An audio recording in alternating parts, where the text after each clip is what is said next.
آپا دعا اور اس کی فضیلت کے متعلق ہے, ذرا پلیز کچھ ارشاد فرما دیجیے. بسم اللہ الرحمن الرحیم. السلام علیکم. میں آپ سب کو, تمام عالم اسلام کو, آپ کی پوری ٹیم کو اور آپ کے توسط اور وسیلے سے جو بھی ہماری ٹرانسمیشن دیکھ رہے ہیں ان سب کو 24ویں ماہ رمضان کی بہت بہت مبارکباد پیش کرنا چاہتی ہوں, اور اس دعا کے ساتھ کہ پروردگار عالم اس ماہ رمضان مبارک کو ہم سب کے لیے برکتوں, رحمتوں اور مغفرتوں کا مہینہ قرار دے دے. آمین ثم آمین یا رب العالمین. بحق چہاردہ معصومین علیہ الصلوۃ والسلام. دعا آج ہمارا موضوع ہے. الدعا سلاح المومن. دعا مومن کا ہتھیار ہے, اور یقیناً دعا کی اہمیت اور عظمت سے کون انکار کر سکتا ہے. اور ہم دیکھتے ہیں کہ دعا سیدھی عرش الہی پر جاتی ہے, اور مظلوم کی دعا تو سیدھی عرش الہی پر اس لیے جایا کرتی ہے کہ جب وہ اللہ سے گفتگو کیا کرتا ہے اور ظالم کے حق میں بد دعا کیا کرتا ہے تو پروردگار عالم اس کی دعا کو ضرور سنا کرتا ہے. اور مجھے یاد آتا ہے کہ آقا صلی اللہ علیہ وآلہ وسلم نہ صرف یہ کہ دعا کیا کرتے تھے, بلکہ آقا صلی اللہ علیہ وآلہ وسلم نے اس دعا کے ذریعے اس عظیم کام کو سر انجام دیا کہ حضور نبی کریم صلی اللہ علیہ وآلہ وسلم نے 23 برس کی مختصر سی مدت میں آقا صلی اللہ علیہ وآلہ وسلم نے پورے جزیرہ نمائے عرب کو مسلمان کر لیا تھا. اور آقا صلی اللہ علیہ وآلہ وسلم نے نہ صرف یہ کہ مسلمان کیا, بلکہ حضور نبی کریم صلی اللہ علیہ وآلہ وسلم نے اپنے احکامات پہنچائے, دین کی تبلیغ کی. میں ہمیشہ گزارش کیا کرتی ہوں کہ تھوڑا سا پڑھنے پڑھانے کی عادت ڈال لیجئے, اس لیے کہ جب ہم کچھ پڑھتے پڑھاتے ہیں تو ہمیں معلوم ہو جاتا ہے کہ حضور نبی کریم صلی اللہ علیہ وآلہ وسلم کی زندگی کس قدر مشکل تھی. اور ایک چیز یہاں میں بتاؤں, صرف ایک چیز, اس کے بعد لیجیے گا.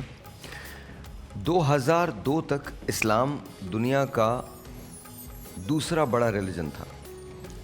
2002 کے بعد اسلام دنیا کا سب سے زیادہ تیزی سے پھیلتا ہوا ریلیجن. پہلے جو ریشو تھا وہ تقریباً 17% سے, اور تقریباً 31-32% کرسچنس تھے اور باقی ریسٹ لوگ. اس وقت جو ہے وہ مسلمان 25% ہیں دنیا کے اندر, اور جو کرسچینٹی ہے وہ 32-33%. تو دنیا کے دو بڑے ریلیجن اس طرح سے 56% بناتے ہیں دنیا کے یہ دو بڑے ریلیجن, لیکن اسلام اس وقت دنیا کا سب سے تیزی سے پھیلتا ہوا مذہب ہے. سوری آپ. جی, حضور نبی کریم صلی اللہ علیہ وآلہ وسلم نے ارشاد فرمایا کہ 4 لوگوں کی دعا قبول نہیں ہوتی ہے. کیوں نہیں قبول ہوتی ہے؟ یعنی پہلا وہ انسان جو کہ اپنے گھر میں بیٹھا رہے اور وہ اللہ سے دعا کرتا رہے کہ پروردگار عالم تو مجھے رزق عطا فرما, تو پروردگار عالم نے خود حکم دیا ہے کہ رزق حلال کے لیے, رزق کثیر کے لیے سعی کرو, کوشش کرو, جدوجہد کرو اور اپنے گھر سے باہر نکلو. اچھا, اس کے علاوہ وہ شخص جو کہ اپنی بیوی سے پریشان ہو اور اس کے حق میں بد دعا کرے, پروردگار عالم فرماتا ہے کہ کیا میں نے تمہیں طلاق کا حق نہیں دیا.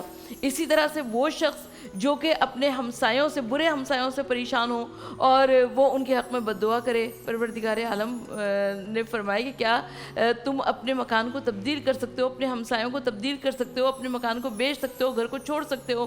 تو ہم کو کوشش ہی کرنی چاہیے کہ دعا کے ساتھ ساتھ اس کے اسباب کو بھی تلاش کریں. یعنی اگر یہاں پر کوئی مجھ سے کہے کہ جی میں بہت زیادہ دعا کرتا ہوں, لیکن اگر دعا کے ساتھ اس کے اسباب نہ ہوں گے تو وہ دعا قبول نہیں ہوگی. یہ بڑے مزے کی بات ہے, سوچنے والی بات ہے. اس کے بعد ہم آتے ہیں, کیا مسلمان کا کوئی گھر, کوئی زمین ہوتی ہے؟ جہاں مسلمان ہے وہی اس کا گھر ہے, وہی اس کی زمین ہے. یہ آپ سوچئے, میں کیا بتا رہا ہوں آپ کو, آپ سوچئے. ابھی آپ نے جو بات کی ہے اس میں سے ایک نقطہ نکلا ہے.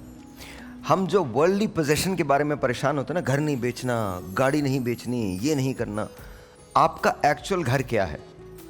قبر بھی نہیں ہے. الٹیمیٹلی کہاں آپ کو لے کے جایا جائے گا؟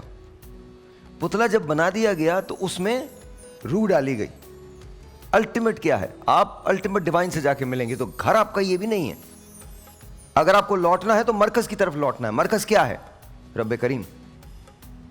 اس کی طرف کہہ دیا گیا نشانیاں ہیں. ہم آتے ہیں اور اپنی جان کو اسی جگہ لوٹاتے ہیں. فرق صرف یہ ہے کہ ہر وہ چیز جو فانی ہے ہم اس کے پیچھے بھاگتے ہیں.